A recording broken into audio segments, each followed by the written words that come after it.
of enormous velocity. Higher. And Kim. Knowledge far in advance of our own. That's a smart thing. Contact is established. We now transmit you direct. Item 9. Ladies and gentlemen, this is terrific. Hey guys, welcome back to Item 9 Podcast. This is Hyra. And Kim. Welcome back to another, well, today's Thursday, but it's alright, you guys won't know that. But welcome back to another week with us. I hope you guys had a good week. I hope you guys are having a good month so far. I know it's been tough, but you know, we're gonna keep trucking through it like we've been doing it for the last, how long, Kim? Ever? Yeah. Since we came out the womb. I mean, yeah, I guess it depends on what you're talking about, really. It really depends on what you're talking about. But yeah. Well, I hope you guys have had an okay week or a great week.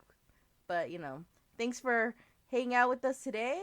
We're going to go back to part 2 of 112 Ocean Avenue again.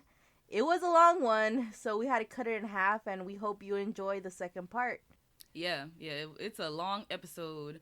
Like, I'm telling y'all from my editing point of view, I knew it was going to be long because we were talking for a long time. Very long. But at the same time, it's like when you look at it on the screen, how far it's going. I was like, so it's like the last episodes that we did, that was a 2-parter we had planned in advance. Yeah, this one was so not. I feel like it's a lot more smooth. This one was not planned to be 2 parts in advance. That's why there was that so hard. It's not going to be as smooth. Y'all just got to work with us. Yeah. Well, thank you guys so much, and I hope you guys enjoy it. Here's part 2. So, you know, that happens. And then Kathleen has her second experience with being touched by a ghost. And it's nothing bad. The only thing is that it has like a strong lingering perfume that kind of just, you know, stays. What does it smell like?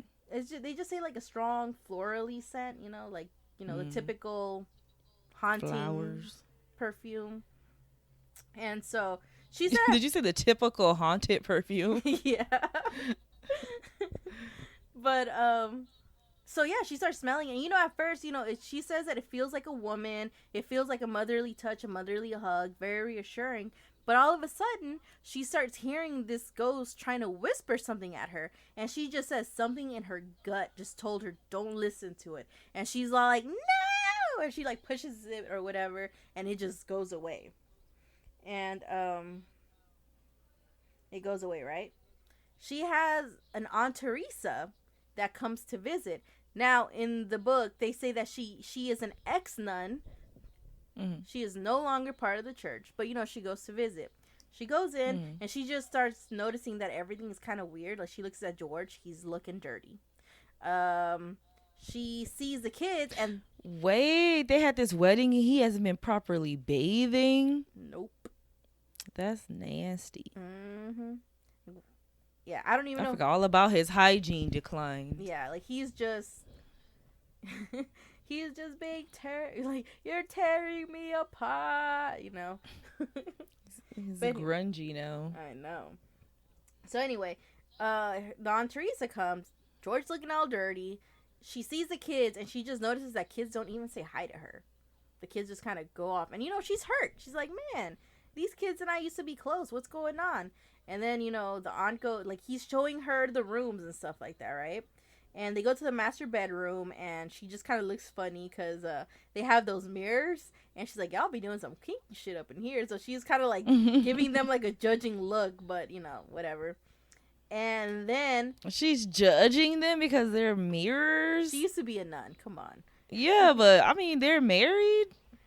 But like, I guess they're not supposed to have fun. Nope, it's just supposed to be missionary. Wham bam, thank you, ma'am. You shake hands and you go on about your day. No fun time.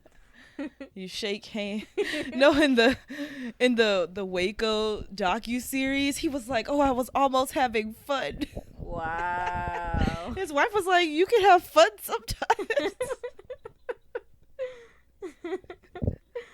And that was his main wife, because remember he had multiples. Oh yeah, right. But yeah. You know what that kind of reminds me of? The Handmaiden's Tale.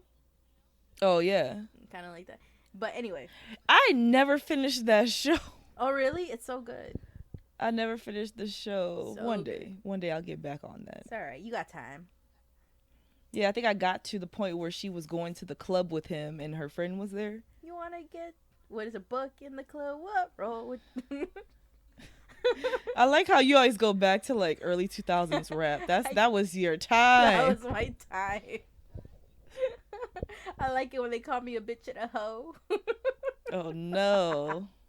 Anyway, so okay, so they finish the room and then they go to the sewing room, and the aunt, like, he opens the door and she just kind of looks weird, and at first he thinks the flies are there, but then he checks, like, okay, no flies, good. And it's funny because he's like I was thankfully there were no flies, or else Kathy's cleaning reputation would have been tarnished. And I was like, bro.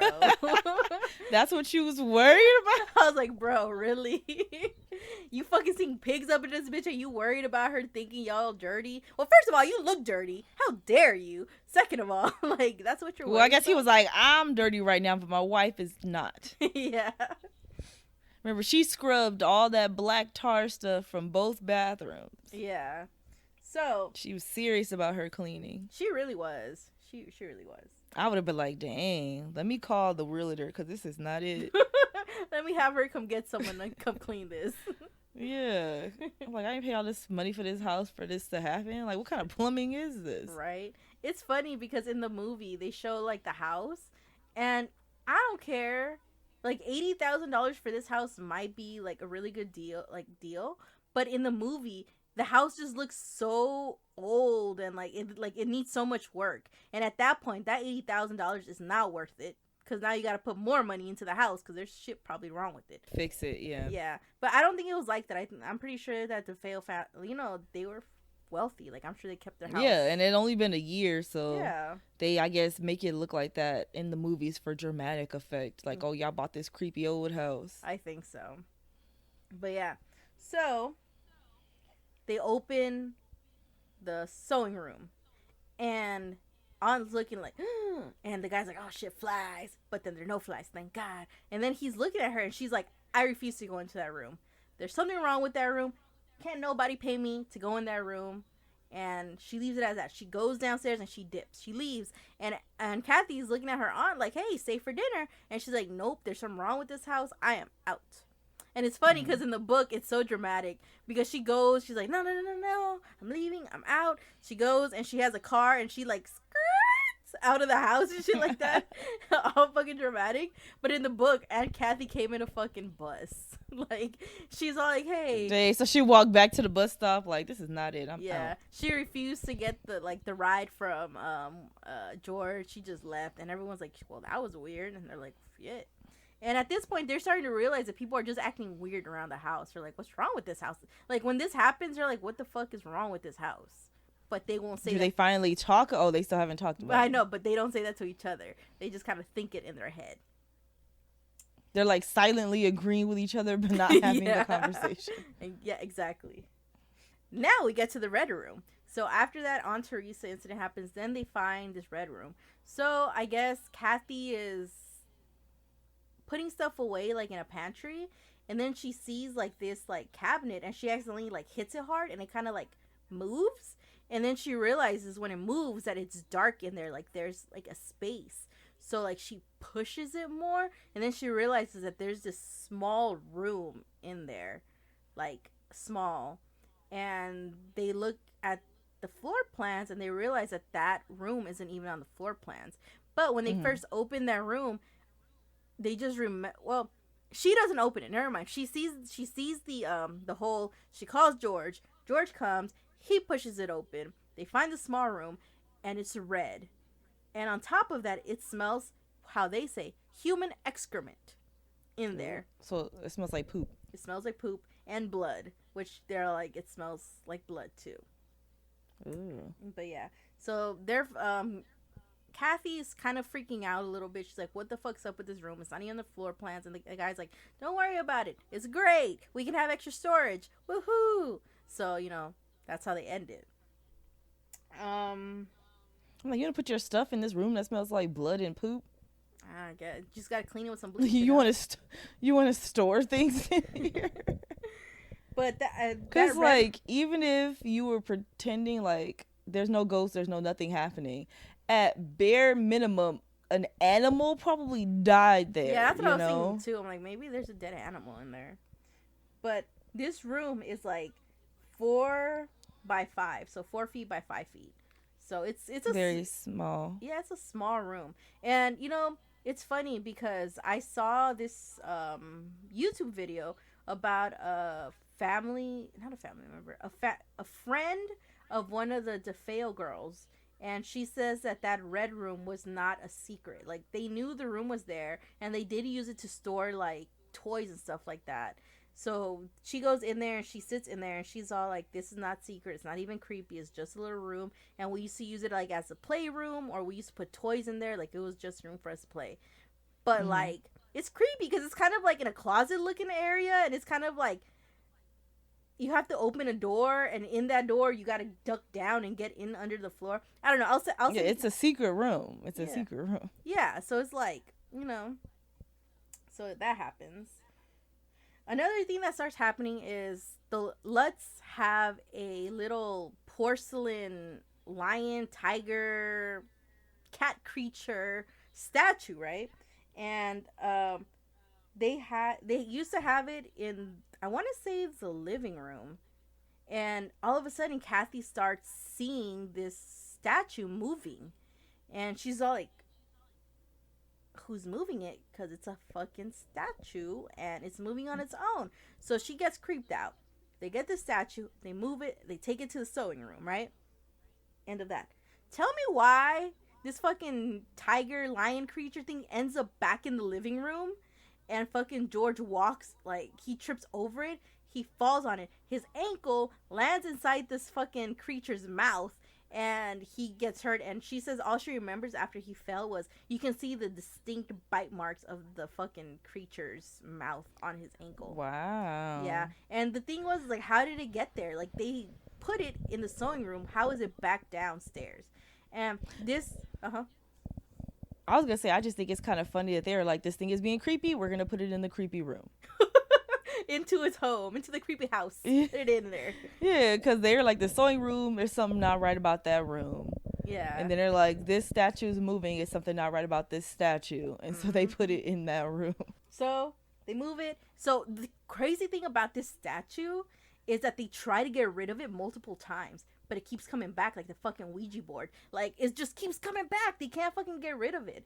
And, you know, they just kind of like keep it because they can't fucking get They're rid like, of it. well, I guess this is where it lives. And at this point, they're still not saying anything to each other. They're still going around like, I like how they're like, they're trying to go with the flow. yeah. They're like, it's weird up in here, stuff keeps happening, but you know, this is our house, we're just gonna go about our day like everything's okay.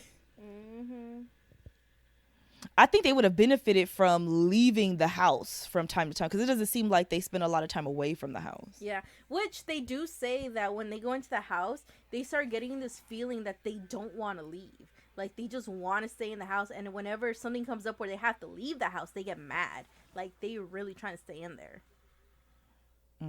Yeah, which, you know, it's kind of like one of the first signs of an attachment. You know what I mean? So, you know, there's that.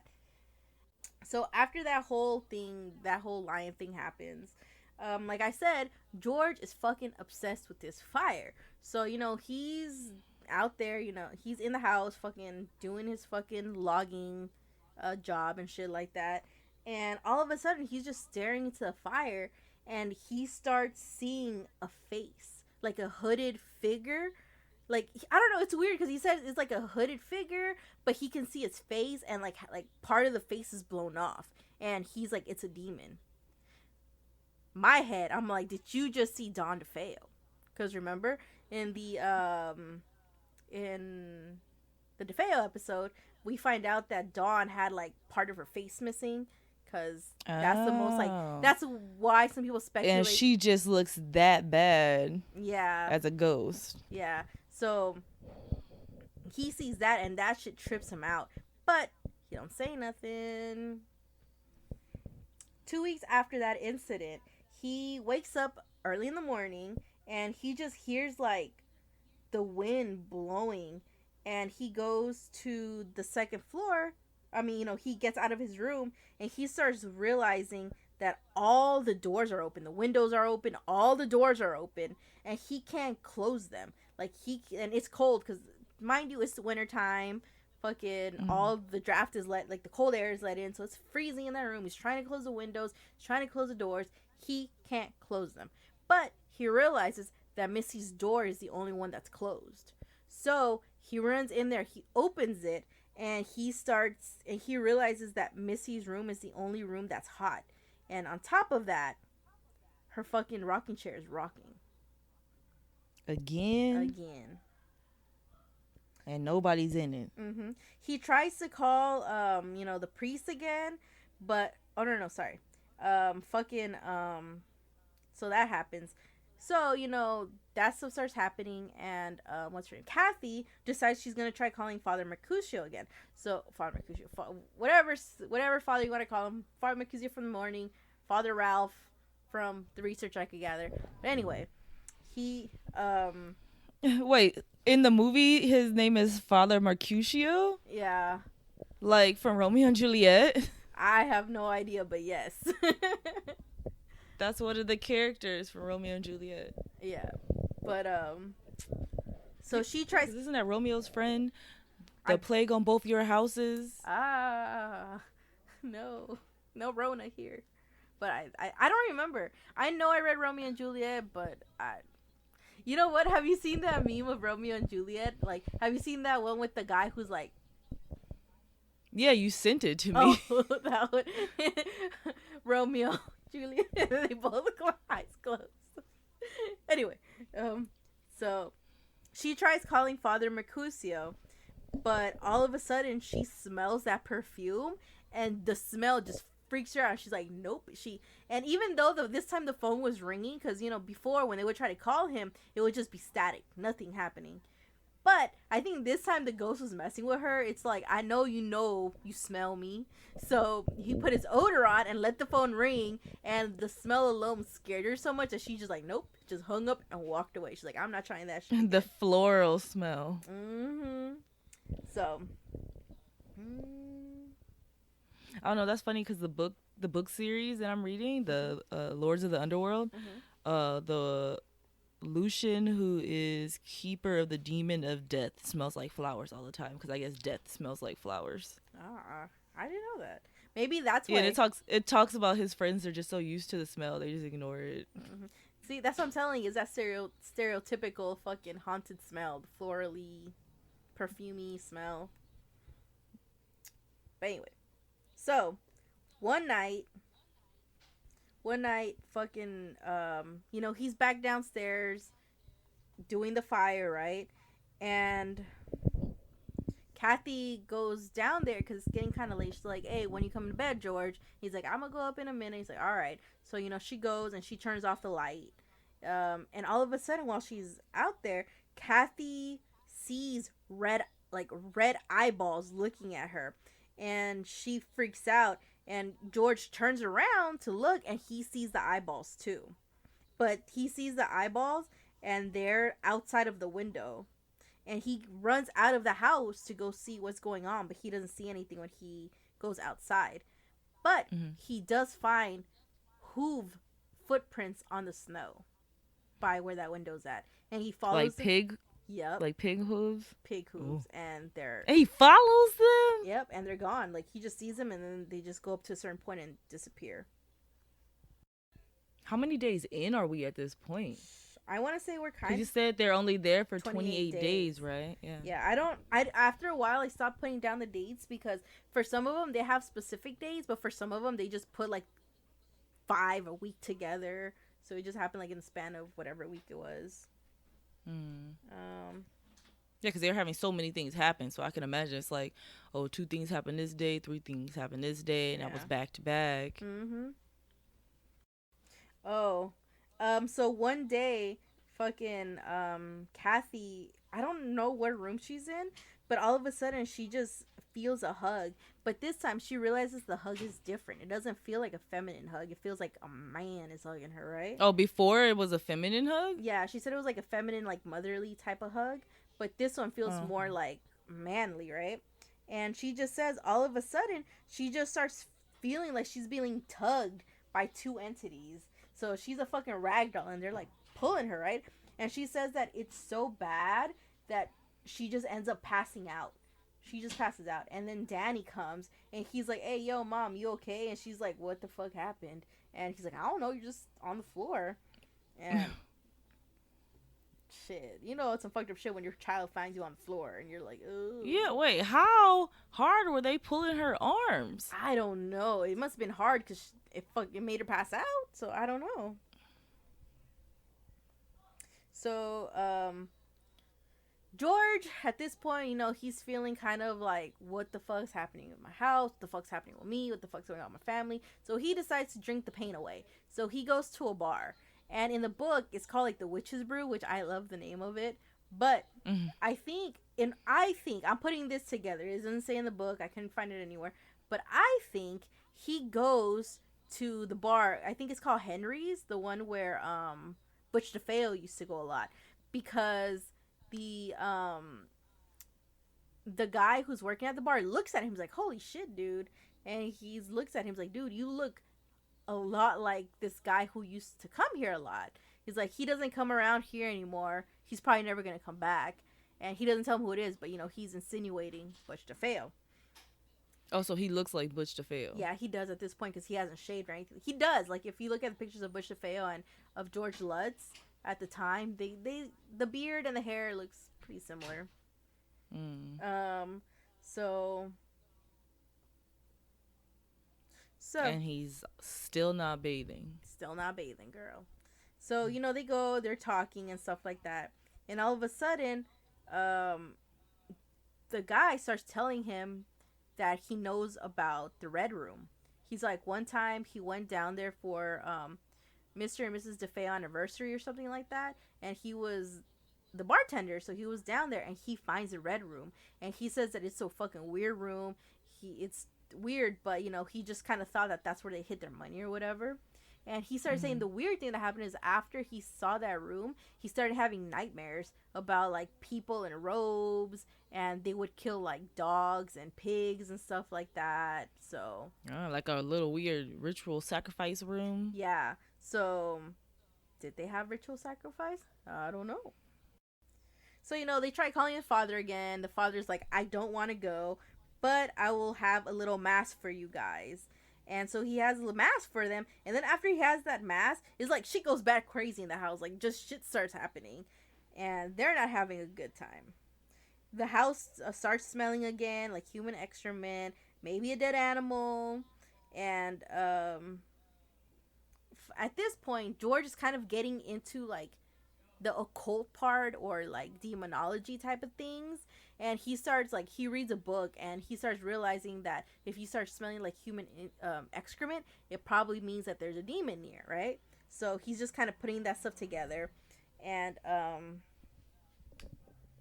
they end up calling the sheriff for help, but the sheriff is kind of like, there's nothing going on here, like, other than this door that's open, but it looks like it was open from the front, so that wasn't any help.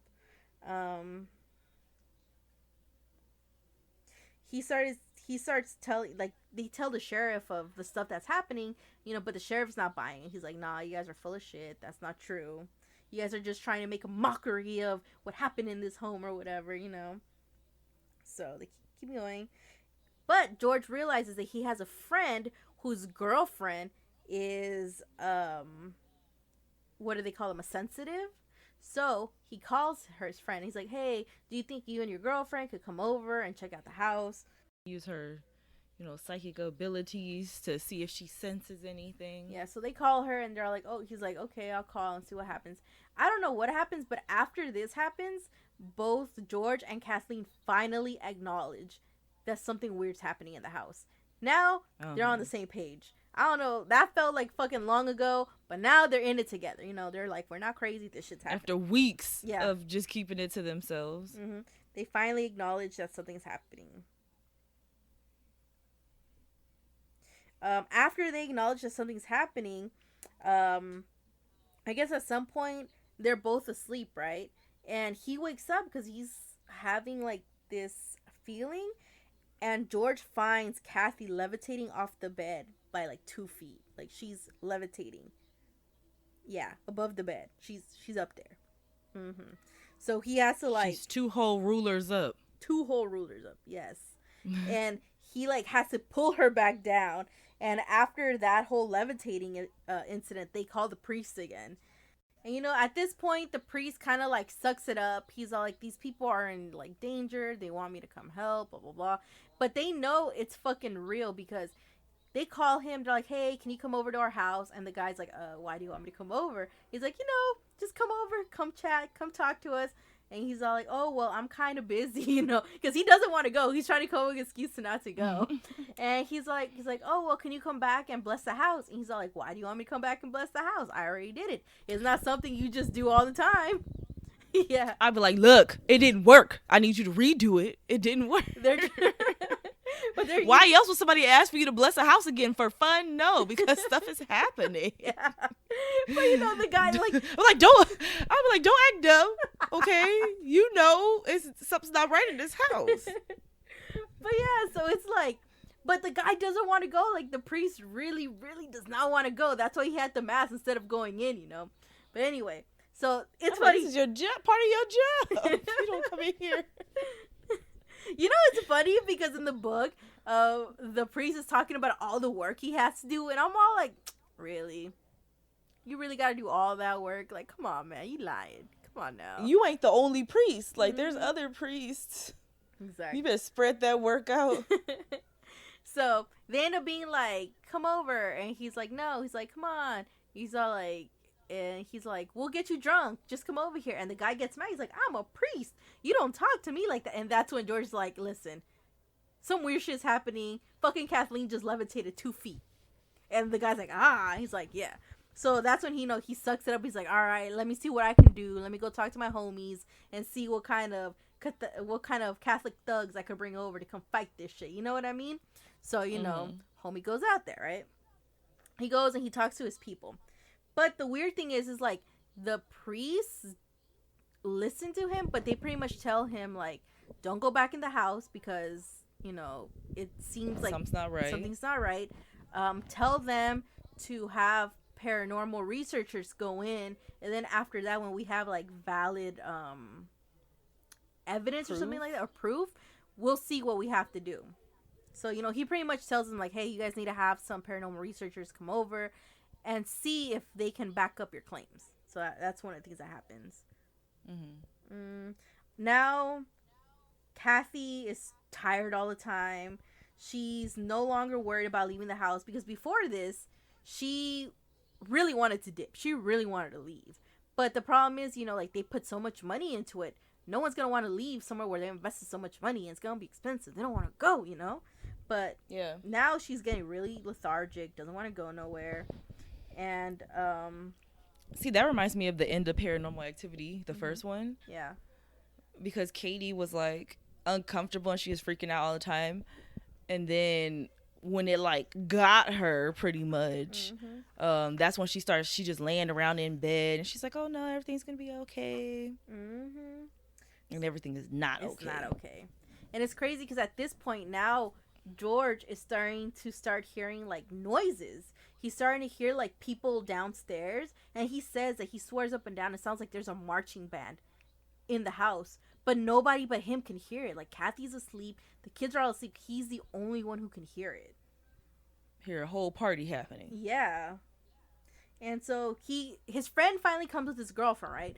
The girlfriend comes, she checks it out, you know, and same thing, she goes into that sewing room and she's all like, bro, there's fucking something wrong in here. Like, this is not cool. And she pretty much just says, like, I'm gonna come back later. I don't think I can converse with the spirits right now. It's not a good time. I'm gonna come back. And the family's like, okay, well, come back, but please come back. You know, like, you can go, but please come back. Like, please come back. Yeah. And they leave, right? Little does he know that the bitch ain't coming back. she talks to her boyfriend. She's like, there's something fucked up in that house. I'm never going back in that house. And, you know, George talks to his friend again. He's like, hey, when can your girlfriend come? I was like, well, sorry about that. She don't want to go back. And he's like, what? He's like, why won't anyone help us, you know? But I don't know. Like, it sucks because, you know, purchasing and buying a house is expensive. And, you know, they've already been doing, like, repairs and whatnot. But the fact that nobody wants to come back to their house. Yeah. Like, that says a lot. Yeah. This is a whole lot where people are like, something's not right. I got to get up out of here. I know. And they all leave. And it's not even like they stayed all day and chilled and just didn't come back, like, because they were busy. Like, literally, people are there and then they're like, I got to leave abruptly. Yeah. You know, they're like, I got to leave right now. Yeah. And it's crazy because after this, Kathy has her second levitating experience. And this time, when fucking George pulls her down, she looks like a fucking old lady. And it freaks him out so bad that he said he wants to run away. And, you know, she's like, why are you freaking out? And she runs into the bathroom and she sees herself and she freaks out too. And then on top... Oh, she seen it? Yeah, she sees herself turn into a lady. And on top of that, she has like 3 scratch marks across her face. Okay. So does she... Okay, so when she turns back to being her regular self, are the scratch marks still there? No. Oh. Okay. No. So, one thing I didn't say is when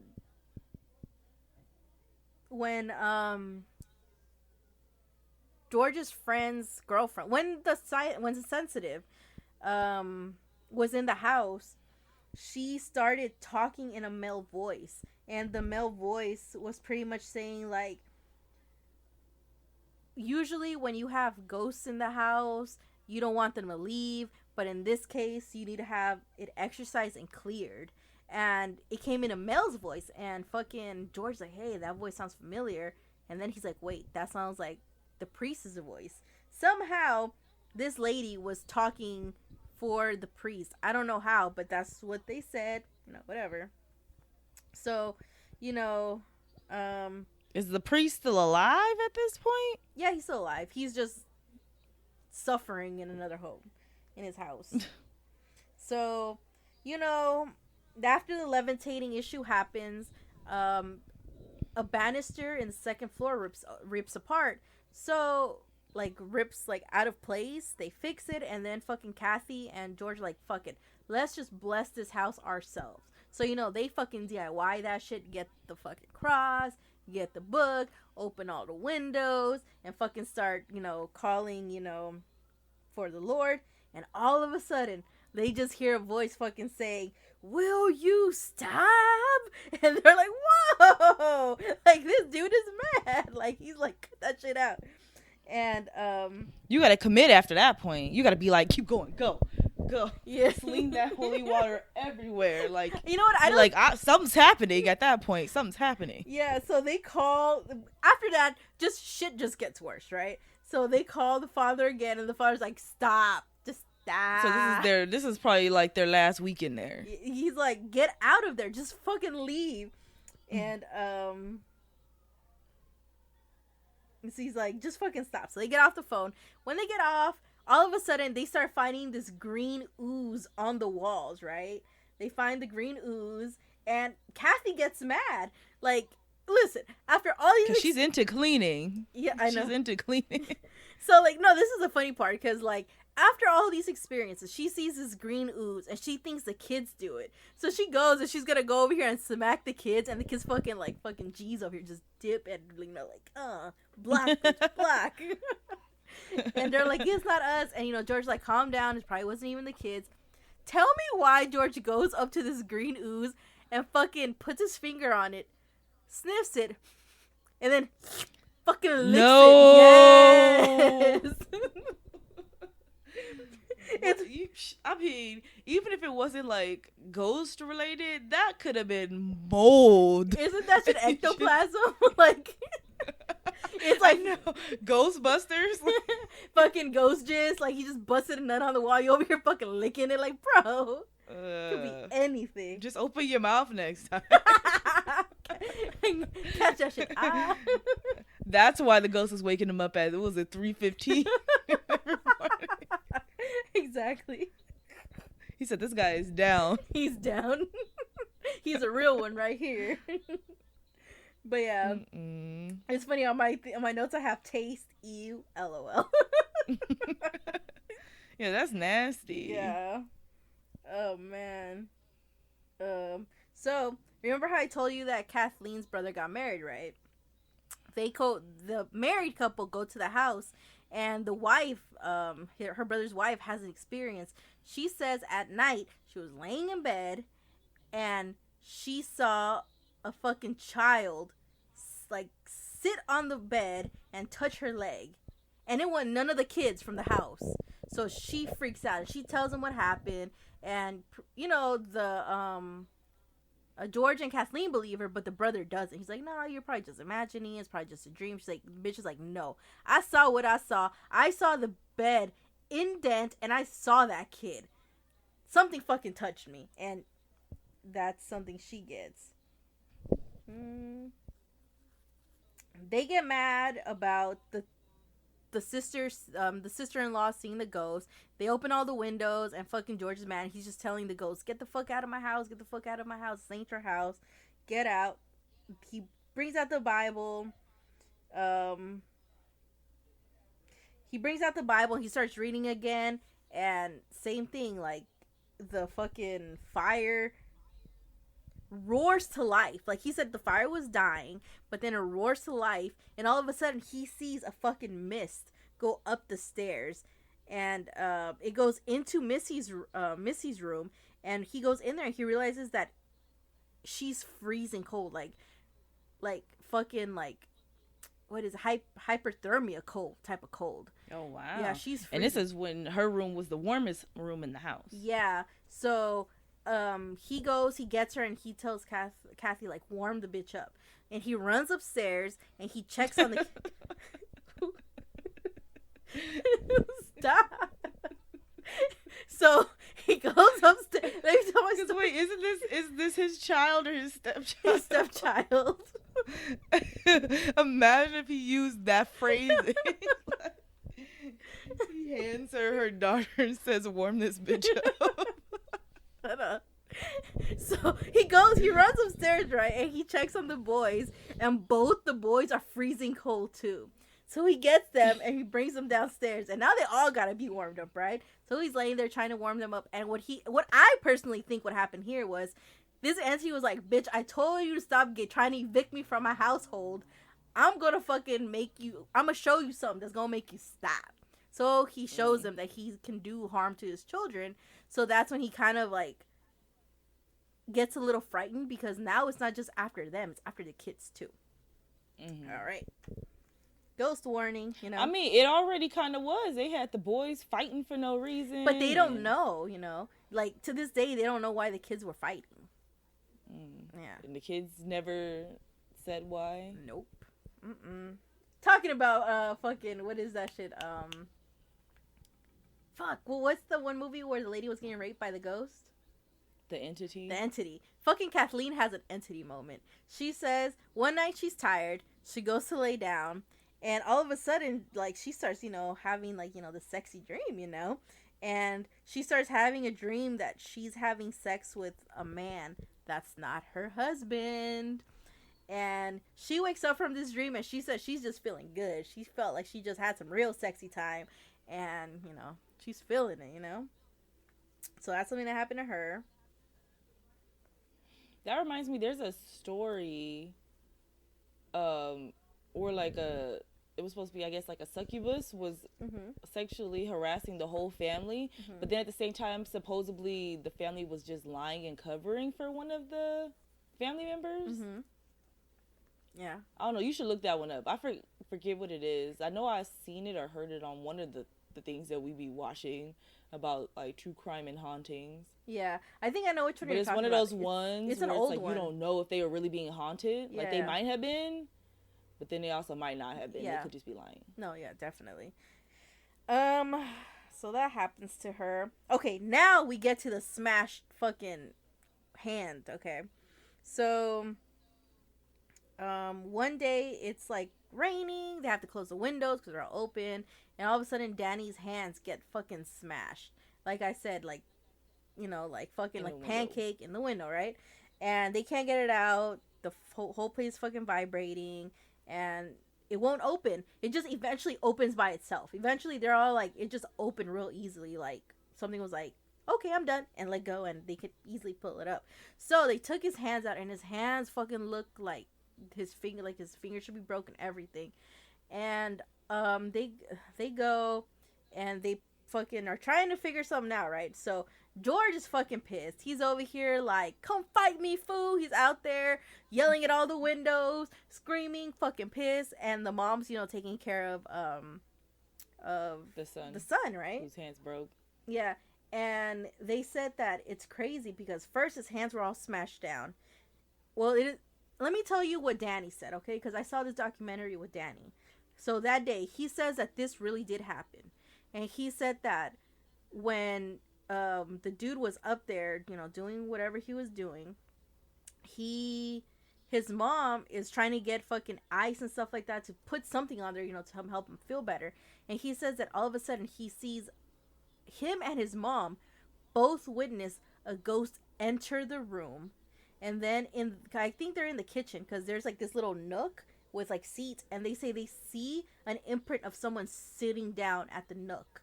And it's just like they're watching them. And just as that's happening, his hands start swelling up like a kid's fucking baseball glove. Baseball. Oh. Yeah, baseball glove. And just as quickly as that thing disappears, they look down and his hands are fine. Like his hands aren't smushed. They're back to normal. And the only thing he has, I guess on his pinky, he has like a little hook. And that was after like the thing smashed his fingers. And the crazy part is, in the book and in the movie, they both say that they took Danny to the hospital, but Danny says that they didn't take him to the hospital. Like, his hands went back to normal. They left it like that. Yeah. Crazy shit starts happening. They end up boarding up, like, the fucking walls and stuff like that, because they're scared of the fucking doors opening and shutting and shit like that. At this point, I think after that happens, the whole family gets a little upset, and they're like, nah, you ain't gonna fuck with us, not in our house. So everyone decides that they're not gonna go. They're gonna fight this shit. Even the dog is like, I'm ready to fight some bitch too.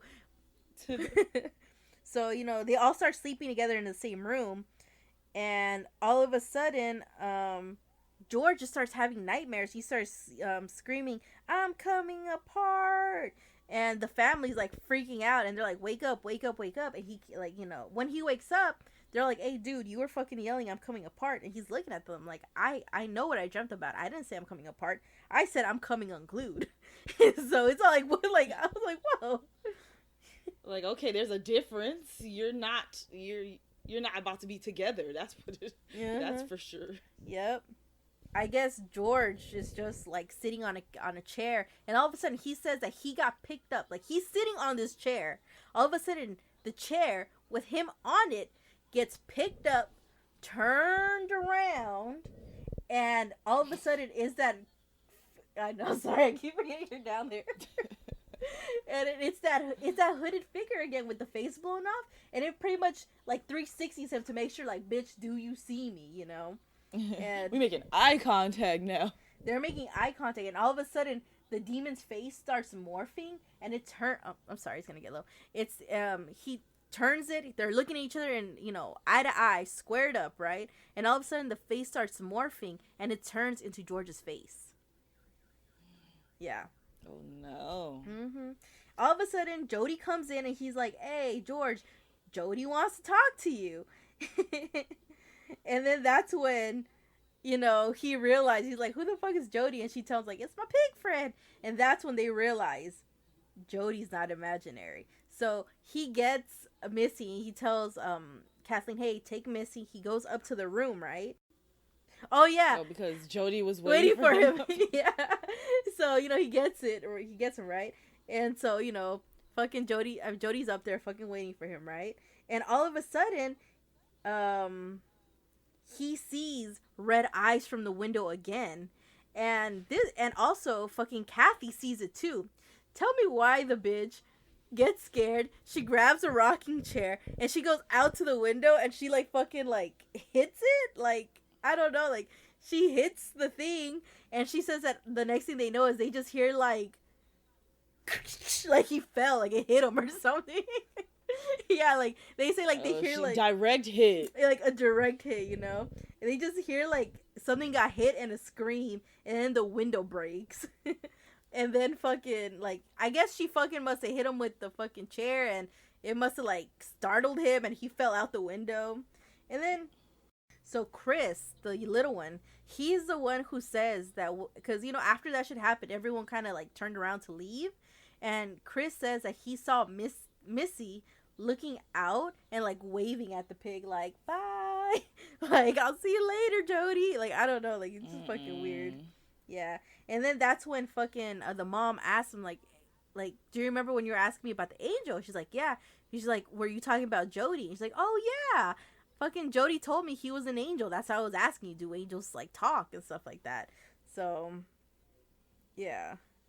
And she was like, what does Jody tell you? Like, what is stuff he tells you? He's like, oh, he told me that a little boy died here and that he wants me to stay here forever and play with him. Oh, he says, I'm going to live here forever so I could play with the little boy. So that's when they're freaking out. He's like, oh shit, now they're attacking my son. They're coming after the kids, like, you know. So at this point, they're about to dip, right? They're scared. They're like, let's fucking go. But at some point, like, I remember when fucking, what's his name? Danny's hand got smashed. At some point, some of the windows got broken. So Kathy called a window repairman to come fix the windows. So, you know, they're all getting ready to fucking go. But as they're starting to pack starting to pack themselves into the car, the window repairman comes. And he's like, it's funny because I guess he has like some sort of accent. And I was reading the audiobook. Okay. And I didn't read the whole book. I got the audiobook. You got me. No kidding.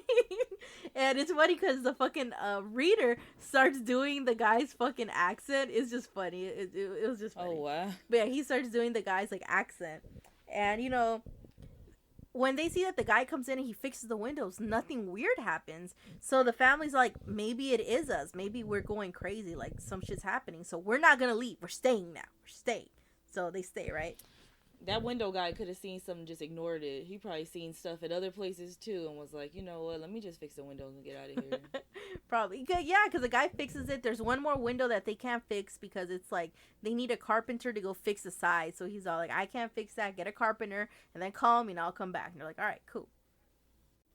Oh, so this time, fucking, what's his name? George hears the fucking marching band again downstairs, right? But this time he's like, I'm just going to ignore it. It's probably me. I'm just gonna lay here. If I ignore it, it's gonna go away.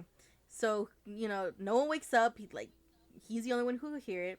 And then all of a sudden, he must have drifted asleep because he starts screaming in different languages. And he starts screaming. It's in Chris's room. It's in Chris's room in like a whole bunch of different voices. And all of a sudden, like, he kind of wakes up and he's trying to get up.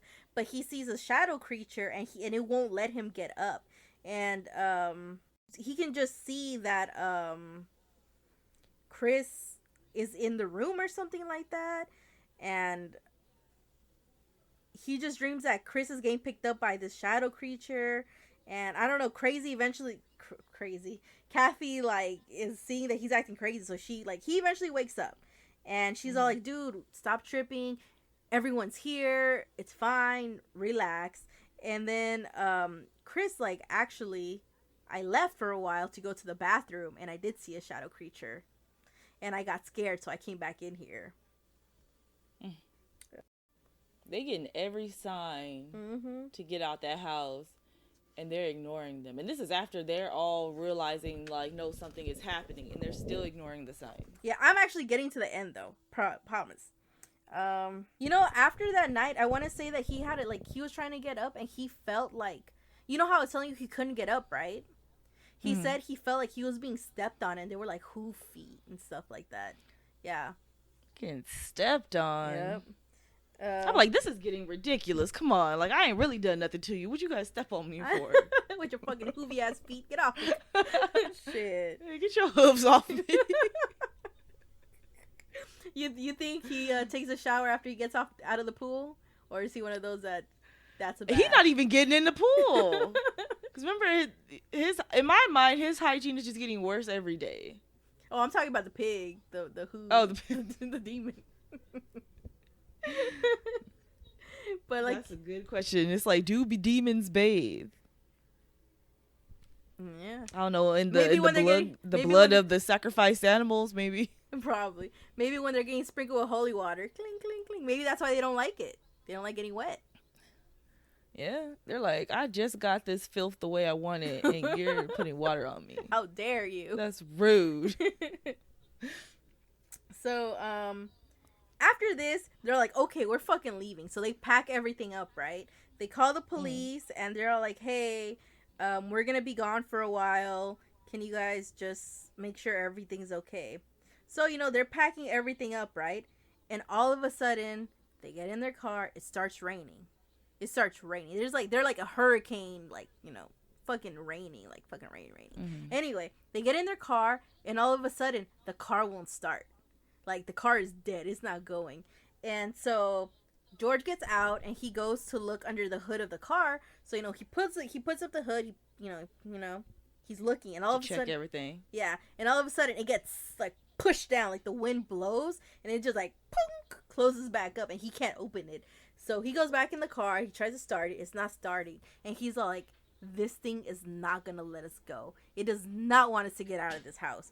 So everyone's getting soaking wet, so they have no choice but to go back in the house. So they go back in the house because the car won't start. How the fuck are they gonna get out? So, me personally, I would have started to fucking step in.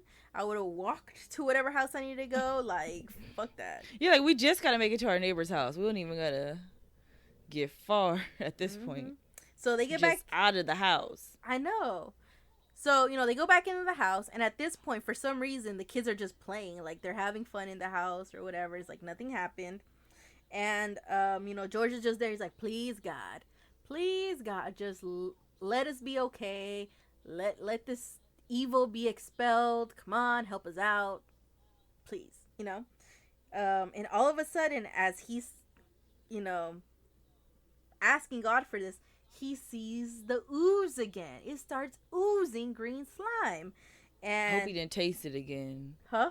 No, I don't think Hope he he didn't did. taste it. You know, First of all, did he ever say what it tastes like? he did. He said it tasted like nothing. It tastes like nothing. Maybe Jello without sugar. Unflavored Jello. Unflavored Jello. Yeah. That's Oh. gross. He finds, like, he starts seeing it ooze, and he just cleans up the mess. He's not saying nothing. He doesn't tell anyone that he saw this ooze. He just cleans it up, and he keeps going, right? All of a sudden, it starts getting really, really hot in the house. And it's hot everywhere except for Missy's room. What I think is happening is that the demon is, like, putting up the heat, and he's like, I'm going to put you guys in the room I want you guys in, which is my room. But, they weren't taking that bait. They're like, nah, we gonna be hot. We ain't going in that room, right? While this is happening, while he cleans up the ooze, he realizes that shit's happening. He has a feeling in his head that he wants to go check to see if the car will turn on. But something in his gut is telling him, if I go get out of this house, I'm probably not gonna be able to get back in. So he decides to just be like, nah, I'm just gonna check it tomorrow. Like, let's just, like, leave it alone. And now it's getting cold. All of a sudden it was hot, now it's cold. And now fucking George is like, why didn't we leave sooner? We should have left as soon as starts. Like, we started acknowledging stuff was getting weird. We should have been gone. So this time, I said, I just saw up, so I'm like, oh, she levitated. No. So, he's sitting there fucking regretting about not leaving, and all of a sudden, Kathy wakes up. She just wakes up. And I don't know, something, like, just makes him, like, know that she's awake, but she's not really awake. So she gets up off of bed and starts walking towards the door. But the thing is, how they're all sleeping together? He realizes, they're all sleeping together. The dog's in there, but the dog is sleeping in front of the doorway. So, Kathy can't get out. The dog's just in the way. And then, you know, he gets up. He's like, hey, Kathy, wake up, wake up. And all of a sudden he goes up to her and she just, like, goes back to sleep. Like, she's awake. And then she goes back to sleep and she gets all limp. So he has to catch her so she doesn't fucking fall, right? So she fucking goes limp in his arm, right? And all of a sudden, the dog starts tripping out and he starts throwing up. And so he has to go. He has to clean that up. And this is in the middle of the night. It's fucking late as fuck. And then all of a sudden, like, it just gets, like, quiet. Like, he's, like, too quiet, even for a fucking storm. And all of a sudden, he starts hearing scraping in the boys' room. Listen, this is the part that kind of gets me confused, because right now, I think everyone is sleeping together, right? But I think what's happening is him, Missy, and Kathy are sleeping together, but then he has the boys in their bedroom. Oh, okay. I don't know why. I thought that was weird, but I thought they were sleeping, but I guess that's what happened. All of a sudden, he starts hearing, like, scratching at the boys in the boys' room. And all of a sudden, he goes in there and he just sees the boys' bedrooms just, like, fucking swishing and, like, swashing, like they're in fucking water when they're on fucking, you know, flat ass land. Yeah. And then all of a sudden, all the dressers start opening and closing in his room. And then he starts hearing the voices downstairs, a marching band. This is the last night, mind you. And he realizes that he can't scream. Like, he's just there. And the dog is just, like, straight chilling. And this is when he starts wondering, like, is it just me? Am I just imagining this stuff? Like, what's going on, right? So he eventually gets up. He goes to the top stairs. Like, because this is the last night, right?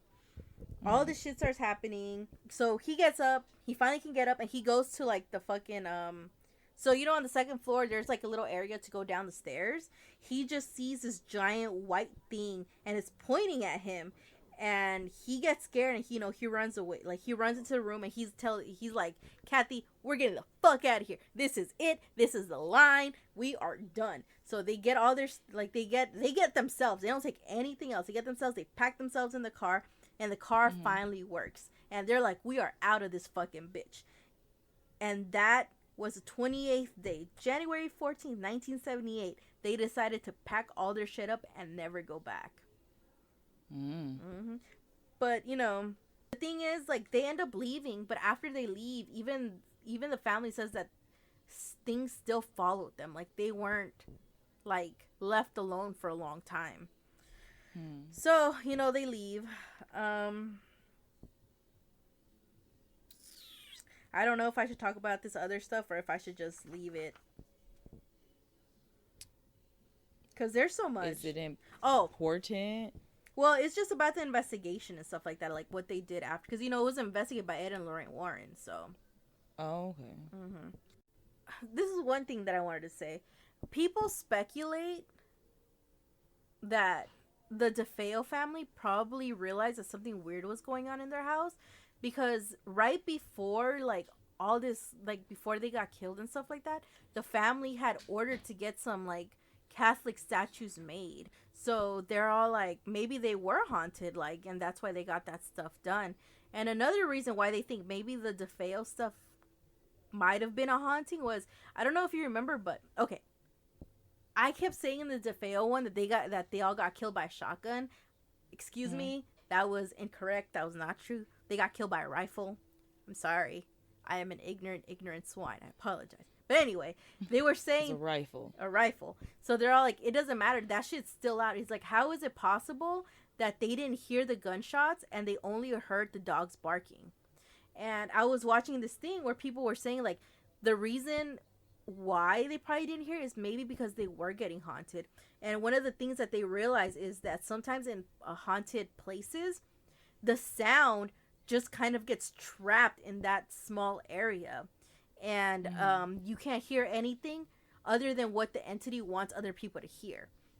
Yeah. So maybe they're saying, like, maybe that's why no one heard the gunshots and only the dog barking. Because even with this stuff that's happening with the Lutz, nobody heard them scream. Nobody heard these doors opening and slamming shut. Like, they didn't hear any of this racket that was going on.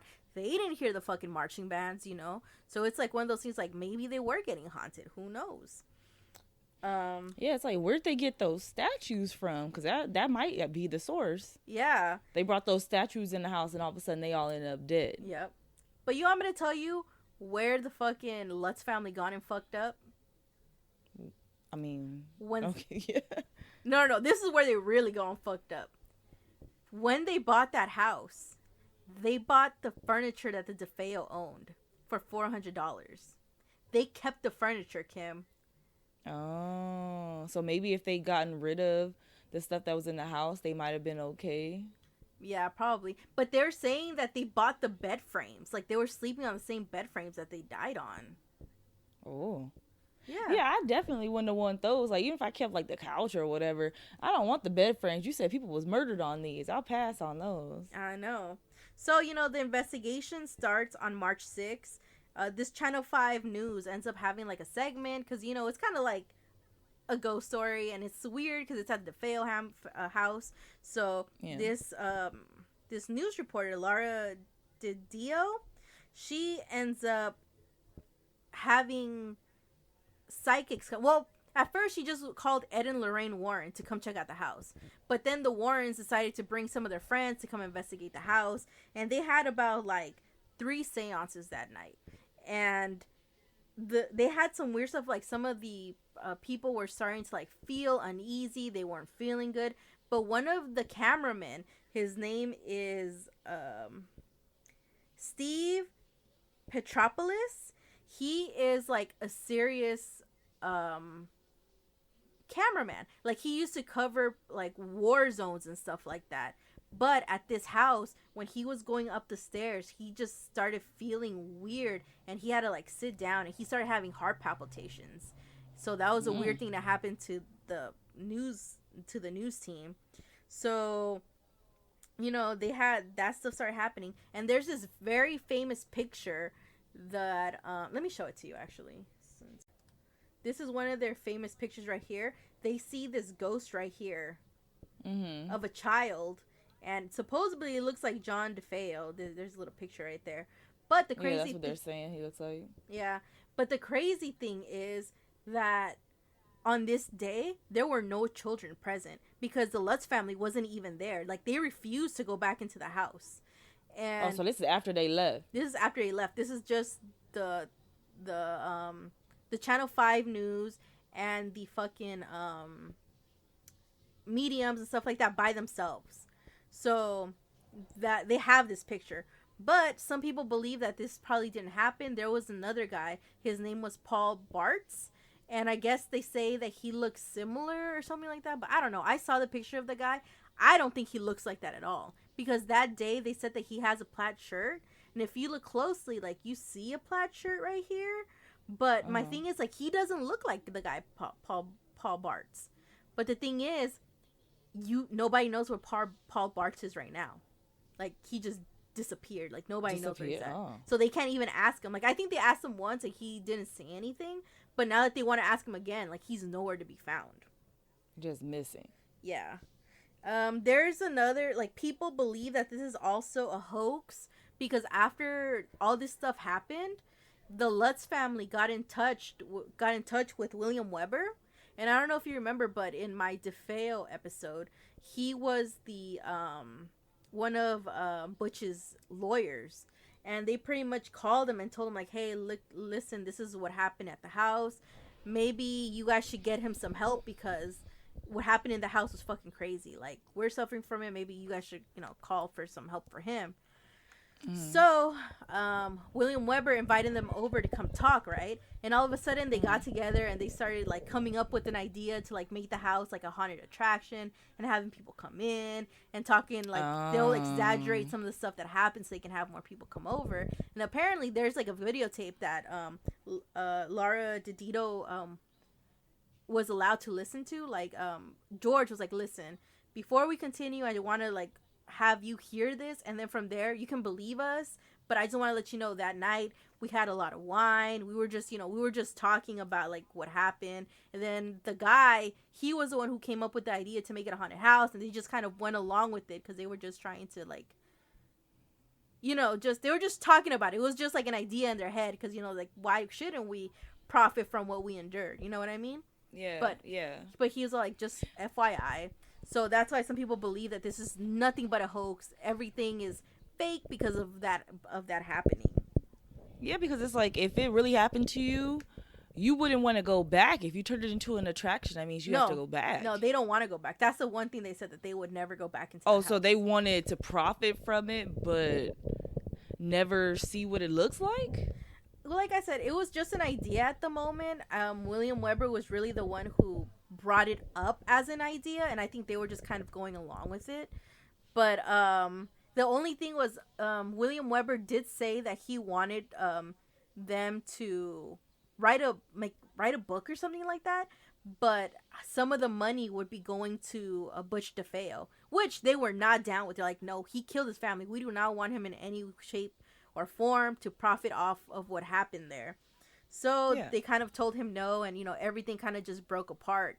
And at first the family wasn't even gonna talk about the stuff that happened, but I guess William Weber wrote an article about it in Good Housekeeping of all magazines. He put it in Good Housekeeping. That is a random magazine to put this in. Yeah. So he ends up so they end up being like, we want to say our side of the story, so they put that out there. That's when the book gets written, stuff like that.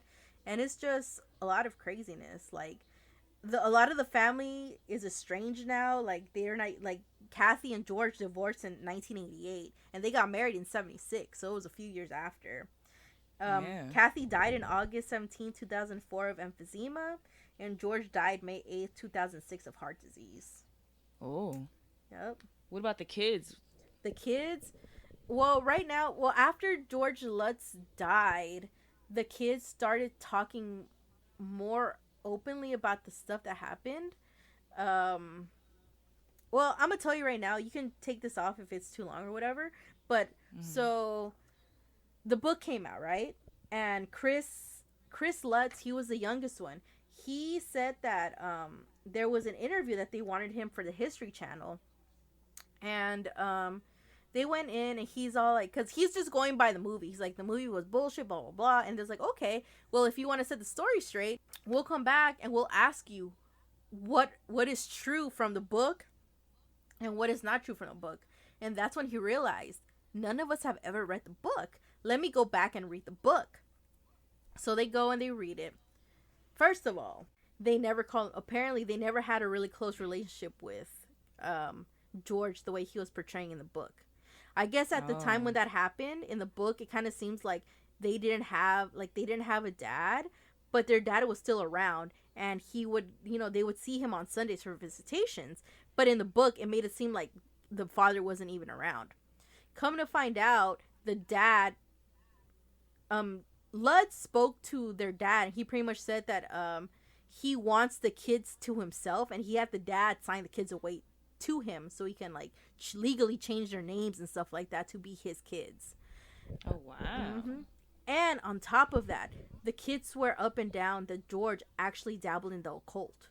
They said that before he moved there, he had a whole bunch of books on like demons and witchcraft and stuff like that. And in the books, they admit that him and Kathy were into TM, which is transcendental meditation, which, it's just meditation where, you sit down, you open up your chakras, and you, like, say, like, Om or whatever, right? But they said that his type of chants were calling demon names out. Yep. And it's just, a lot of things are very, like, sometimes, like, they'll kind of, so a lot of the main points are kind of similar, but the way things happen are different when everyone else kind of tells a story. And Danny, the oldest one, he actually did an interview or a documentary called My Amityville Horror, and he kind of like talks about it. Like, it's sad, like this whole thing, just the way the family ended is just really fucked up, you know what I mean? Like, Danny, he ends up being homeless at like 15 years old. Like, he doesn't want to be with his family anymore and stuff like that, because he just feels like it sucks there. You know what I mean? Because he said that there was And he didn't want to go stay with his real dad? I don't know. At some point, I think the father does pass away, but I don't know what happened. Like, they don't really go in detail what happened with their dad or whatever. But it's just, there's just a lot. Like, Kim, we can go for hours and hours on this, but it's just really sad. Like, yeah, it's just really sad. It just sucks. But no, the kids aren't okay. The family is estranged. The brothers don't even talk anymore. Missy is the only one that you'll never hear anything from. Like, no one has heard anything from her. But at the same time, I'm like, I don't think she can remember. She was only like 5 years old. Like, if you ask me what I did at 5, I don't fucking know. You know? And these kids were like, I know. I'm sorry. Oh, you can't see me anymore, huh? Oops. No, I'm just staring at myself. Wait, where did they go? Oh, there I am. Sorry. There we go. I'll just show you. You know, this whole time I've had this picture looking at me. It's kind of creepy. I'm gonna close it. Yeah, that's why I was like, I'm done looking at it. I've been staring at it since we've been recording. But it's just, all the events are just really sad. It's just, there's no happy ending to this, and they do say that oh, this is a crazy one.